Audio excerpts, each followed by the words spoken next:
Hi everybody, this is Dr. Carol Mattson, and for those of you who may have never used Zoom before, I just wanted to send you a quick video letting you know what to expect. So I set up a test invitation to a Zoom meeting for today, and the one that I sent you for Tuesday, the actual invitation for our actual class meeting, is supposed to work almost the same way. Hopefully it will. Okay, so this is my test email, and it's an invitation to a scheduled Zoom meeting, which I set up today to show you.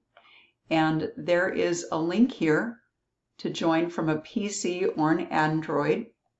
And there are also telephone numbers in the event you want to dial in. I'll say more about that in a minute. And so you're going to click here, and then there is usually this little pop-up that asks you to open the Zoom meeting.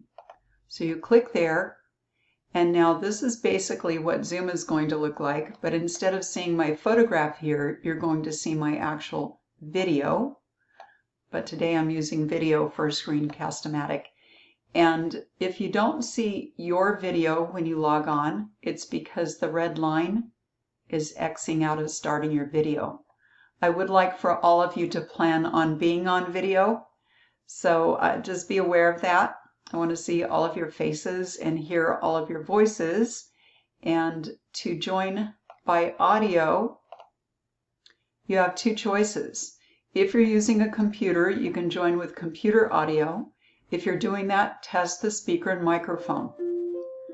Yes, I hear ringtones. Then you can talk. And I hear myself talk, yes. And so I can join with computer audio. The other option it gives us is to join by dialing in. And I personally find that works better. It's a clearer audio when you're using a personal computer. If you're using your phone or an Android device, tablet or something like that, you're probably going to use your audio and video on the same device. Okay?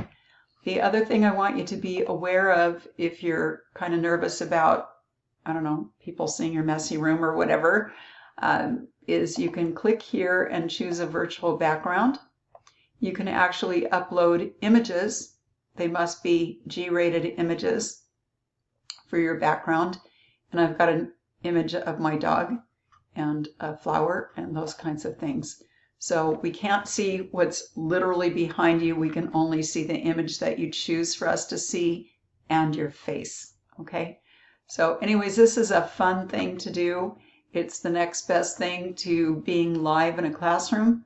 So again, if you have any questions on logging on to Zoom, please let me know. The other thing that probably will expedite things for you, if you've never used Zoom before, I would encourage you to download the application on your Android or on your PC.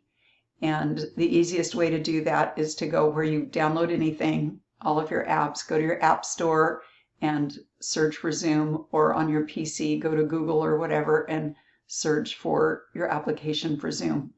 And then that should expedite the download. So anyways, I look forward to seeing you all. You have a wonderful weekend and see you soon. Bye-bye.